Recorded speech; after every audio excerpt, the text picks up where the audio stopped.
Hey, what's up, everyone? Welcome to another episode of Journey Podcast. Yes, Journey Podcast is back every week, brand new episode. But I want to share a special announcement with you. If you would like to have these podcasts in written form, well, there's an ebook made for you. All you have to do is go to the link that's in the description box and you simply download. It's for free. So I hope you enjoy, and without further ado, here's today's episode. I hope you enjoy.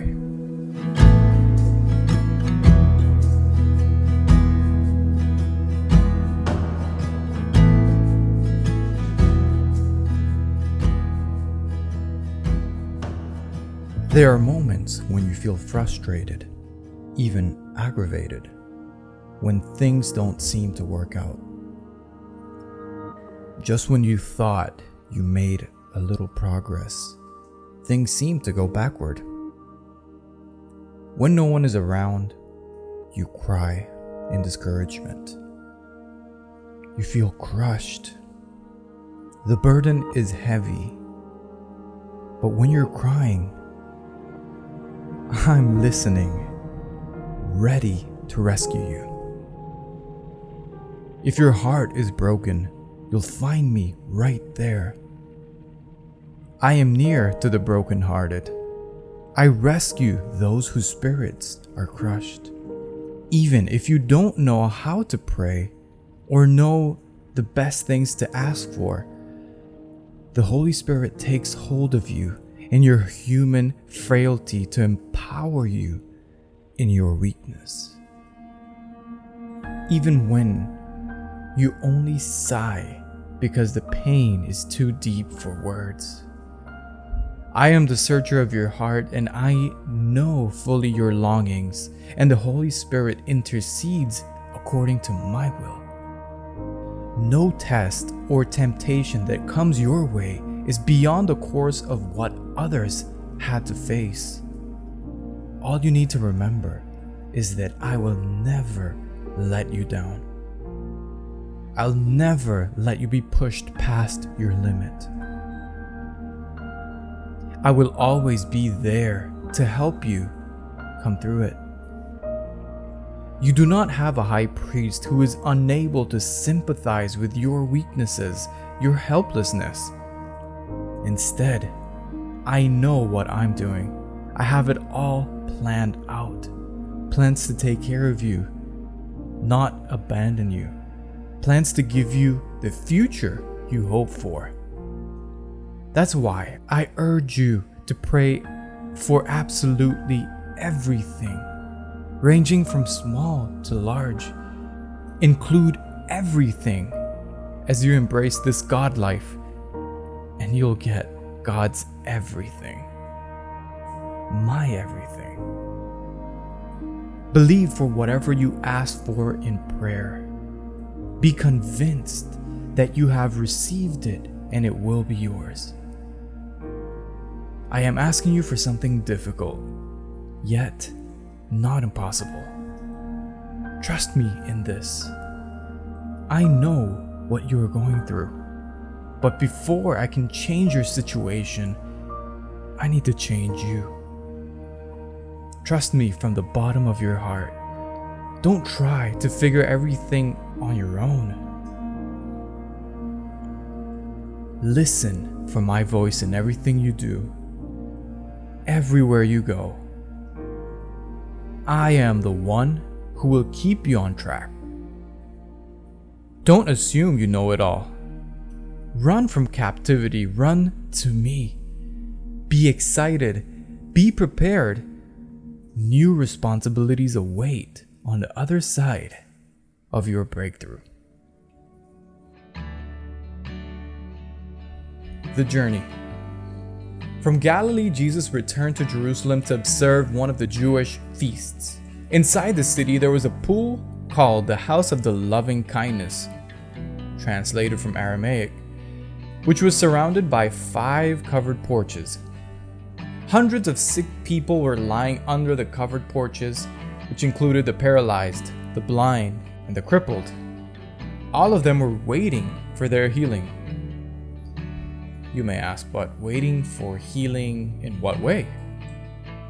They held a superstition that an angel of God periodically descended to stir the waters, and the first one who stepped into the pool after the waters swirled would instantly be healed. Among the many sick people lying there was a man who had been disabled for 38 years. We don't know how old he was. We don't know how many years he settled in this place, but we do know how long since he suffered the disease. If you were in this situation, what would 38 years of being paralyzed mean to you? 30 years of feeling indifference by most people, being looked down on by most people passing by. 38 years of not feeling good enough. 38 years of loneliness, depression, and self-pity. According to the Hebrew calendar in that time, 38 years would be approximately 13,490 days.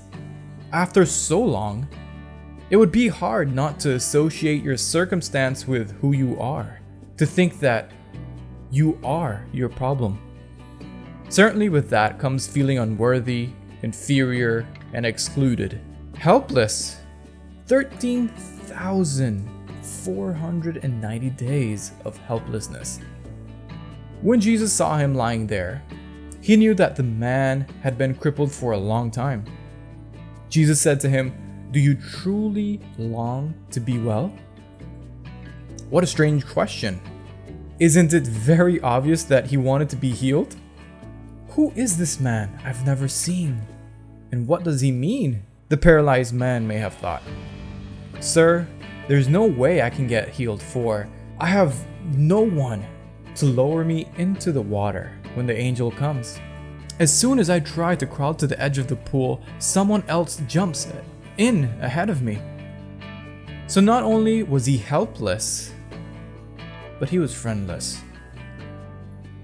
Can it get much worse? But what if Jesus' obvious question reveals something deeper? Day after day, he tries to get into the stirred waters but always fails when right at the edge of the pool. Day after day, he sees someone get ahead in line. Day after day, he witnesses someone get their healing. Instead, he sinks deeper into the abyss of his mental torment. He is not only in pain, but has also a lot of anger towards the world. And it is expressed by blaming others for his illness. "There's no way I can get healed, for I have no one to lower me into the water when the angel comes." In other words, no one makes it easier for me. No one wants to help me. I have no one. And granted, he is right, but the problem was deeper than that. What if he had learned to dwell in self-pity?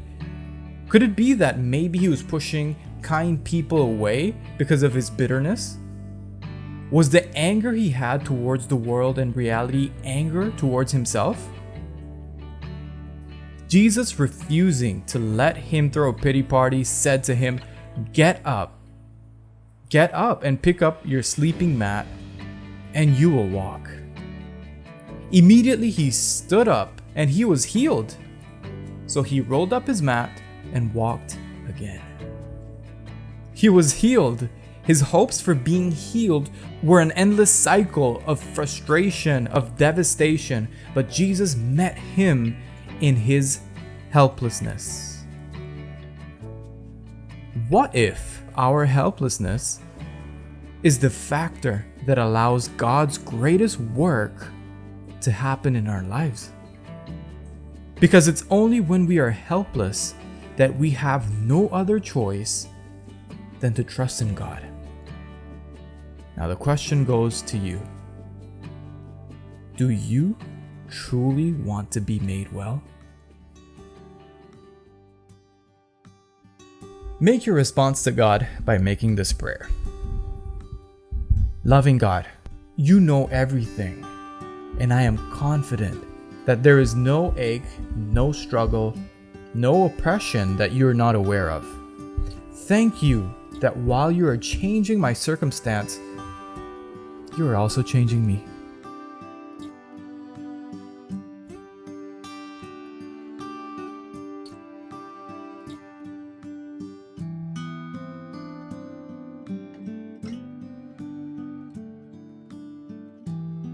Now that you have made that prayer, let me repeat that question. Do you want to be healed? This is what Jesus asked this man. He had survived for many years as a beggar, which was his livelihood. But who would give to a healthy man? Maybe Jesus was asking, are you ready for the new responsibilities that will come with healing? So make a list of areas in your life where you feel helpless. Take it a step further and observe if you are ready to take on new responsibilities if those struggles were to be removed. Also, I invite you to think of someone who is struggling with something and feels helpless. Be the friend that that person needs. Thank you for listening to Journey Podcast. We'll see you next week.